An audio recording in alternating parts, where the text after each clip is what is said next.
Hello, and welcome to the Researcher Podcast, your regular look at the research that's making waves in the scientific community and the people behind it. My name is Joe Fenton, and I will be your host today. Today, I'm delighted to be joined by Alison Heard from the University of Calgary. Ali is the author of Getting a Grip on Sensorimotor Effects in Lexical-Semantic Processing. Today, we'll be finding out a bit more about both the paper and the person behind it. Ali, thank you for joining us. Thank you so much for having me. So before we get into your paper, could you tell us a little bit about yourself and your academic career so far? Sure. So I originated at the University of Victoria, which is in British Columbia, Canada. So I started there in 2008, and I actually wasn't originally interested in psychology whatsoever. So I started with a biological sciences degree and took my first psych course as an elective. After that, I pretty much became addicted to the subject, switched my degree, went on to volunteer in several labs, moved on to do my master's at the same university. And then in 2014, I chose to move to the University of Calgary for my PhD because I was interested in moving into kind of more neuroscience methods, and they had a larger program that I could work through. And how have you found the differences between the two cities and universities? So British Columbia and Alberta are actually fairly different. I grew up in a very small town in British Columbia, so I was surrounded by ocean, and so most of my weekends were spent at the beach and outside. Moving to Alberta, all of a sudden it was negative 40 in the winter, so I was kind of bundled up and trying to kind of find those winter activities. But academically, the two are very focused on cognitive psychology, but the University of Calgary is just larger. So it kind of provided me some of those opportunities that might have been a bit more difficult at the University of Victoria. Okay, so let's move on to your paper. For those who might not be familiar with your expertise, and for those that may not have read your most recent article, could you provide us with a brief overview? Yeah, absolutely. So I'll take you a little bit further back than our paper just because it's helpful to understand some of the theory. So essentially, the main theory we're based on in this paper is embodied cognition. And that's the idea that your sensorimotor system is involved in your representation of meaning and language. So to put that in layman's terms, if I ask you to think about throwing a ball, your motor areas might activate in a similar way to which they would if you were actually throwing that ball. So they're participating in your representation of that meaning. So a line of research that we use to investigate this is called semantic richness effects. So this is simply how much information is associated with a word, and it's found to affect how quickly you process this word and how easily you process it. So the semantic dimensions that are involved in this vary quite broadly. We use one called body-object interaction, which is just how easy it is for the human body to interact with a word's referent. So a ball, for instance.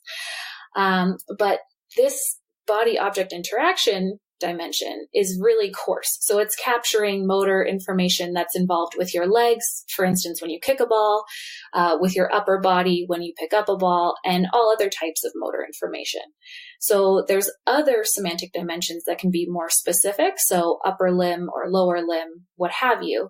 So we were actually trying to adjudicate between whether this coarse dimension called BOI or these more specific dimensions would do a better job of capturing this process of deriving meaning from language. When I read your paper, I found it extremely interesting when you talked about these limbs and their connections to our own cognitive processing abilities.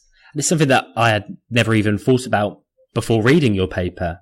So with this in mind, what motivated you to look at this specific area in the first place? Well, so it's interesting that you say that you've never thought about it, because that's kind of why I became so fascinated with it. So honestly, our ability to use and generate language to convey meaning is something that all of us do, and we do it for the most part effortlessly.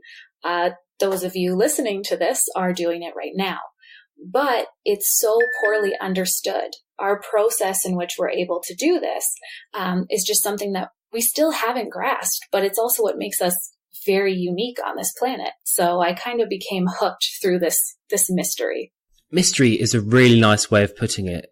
And I guess the more that you uncover about this mystery, the more that we'll learn. So with this in mind, do you have any kind of hypothetical ideas about what we can really uncover through your specific research? Absolutely. So, I mean, without putting any bounds on it, I think the more that we understand about how we're able to derive language as a human, I think it actually has the implications to inform artificial intelligence, because the more that we try to mimic human understanding requires a better understanding of humans in the first place. So a little bit less sci-fi and a little bit more academic is the idea that the more specific we get with our semantic dimensions, the more we're able to further advance our own understanding of the role of motor information in human cognition in general. So how did you come up with the central hypothesis for your piece? So for this paper, it's a bit more exploratory than some of our previous ones.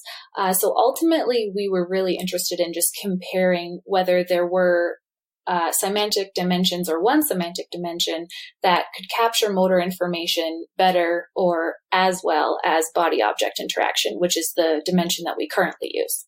So now obviously you've published your paper. And what kind of response have you received so far? So the paper's still fairly recent. So we haven't received too much feedback yet, but what we have received has actually been really positive. I think because we're attempting to get more fine-grained in the dimensions we use in this research, others in this area are pretty interested to see what we found and whether they can leverage it in their future research. So if you take cognitive psychology on a broader and wider scale, what do you believe are the biggest issues that your area faces at this moment in time? So I think one of the big issues, which we were actually attempting to address in this paper, is that we're starting to have a good understanding that motor and body information does affect language processing, but we're now in a place where we can start to be more specific about the types of bodily and motor information that are contributing to this, and also what contexts kind of modulate this process. So I think the big issue is starting to get more specific and use kind of tools and methodologies that allow us to answer this question in a more fine-grained way. Okay. So with your own methodology, you took a lot of undergraduates as a means to create your hypothesis. Did you come under any challenges at all when creating this single piece of research? Absolutely. So yes, we definitely did recruit a large group of undergraduates, and we're very lucky in that our undergraduates are able to receive extra credit towards some of their courses for participating in these studies. So not only does it give them a chance to learn a little bit more about the types of research that are done in psychology, but it gives us a really nice pool of participants to pull from. But that being the case, because a lot of these stimuli and these ratings were collected online, we had a lot of people who didn't complete the survey accurately or kind of didn't complete it at all. And so there was quite a stringent process in ensuring that we were getting validated responses from our participants. But in addition to that, it's also sometimes really difficult when you're studying psycholinguistics and using words as stimuli, because you really want to make sure that you're controlling for other effects that could possibly confound your findings. So that could be, for example, the length of the word or the frequency that the word is used in language. So you always want to make sure that your list kind of has a variety of those and is controlled for those effects, which can sometimes limit your stimuli pool. Okay, so what current research areas or research projects are you currently considering or actually working on right now? So I'm very lucky in that I was actually able to participate in a research project where we got to travel to Chile. So we went there for 6 weeks, and we were studying the effects of high altitude on cognition and language processing.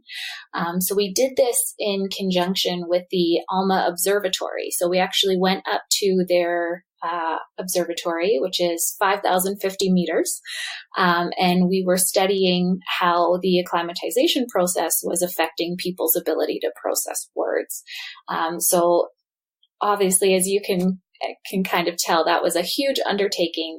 So we're still working on the research analysis and getting that out, but the paper should actually be out probably next year.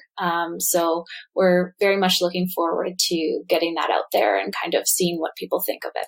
So obviously this podcast looks at academia, academic papers, their impacts, their consequences.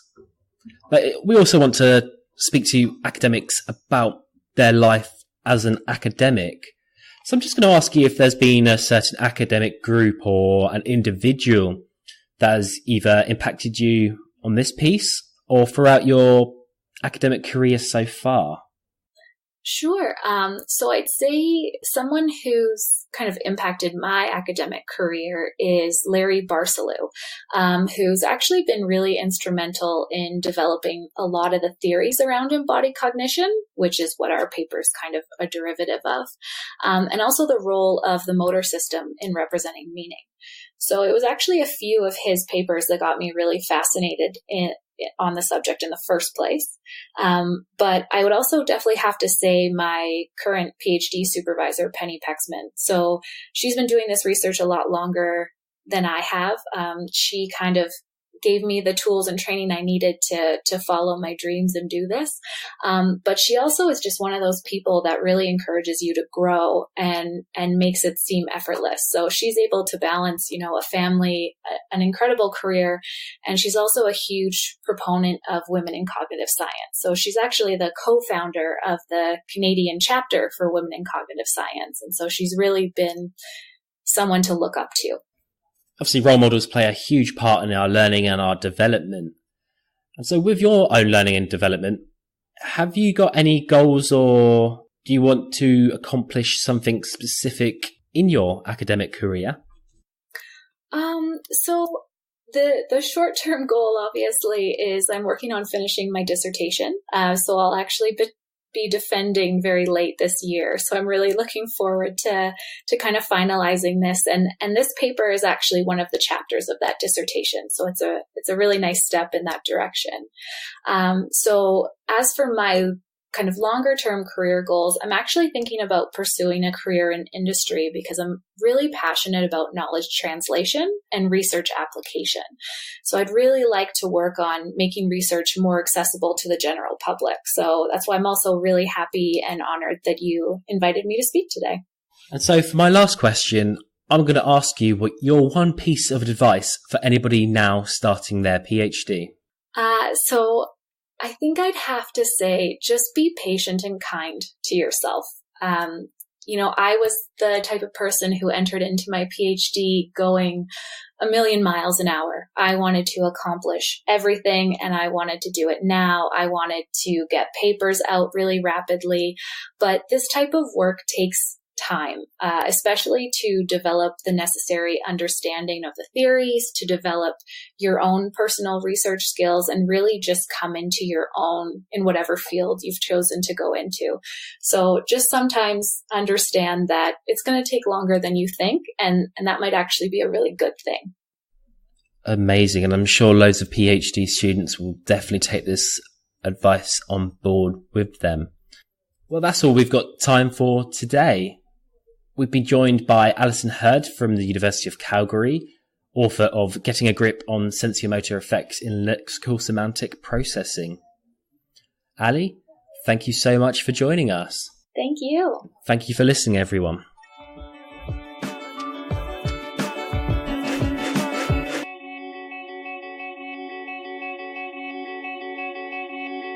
You've been listening to the Researcher Podcast. You can follow us on Twitter, Facebook, Instagram, or LinkedIn. Alternatively, you can find us at www.researcher-app.com, or if you fancy, you can drop me an email at joseph.fenton@researcherapp.com. Researcher is free to download on iOS, Android, or via your web browser.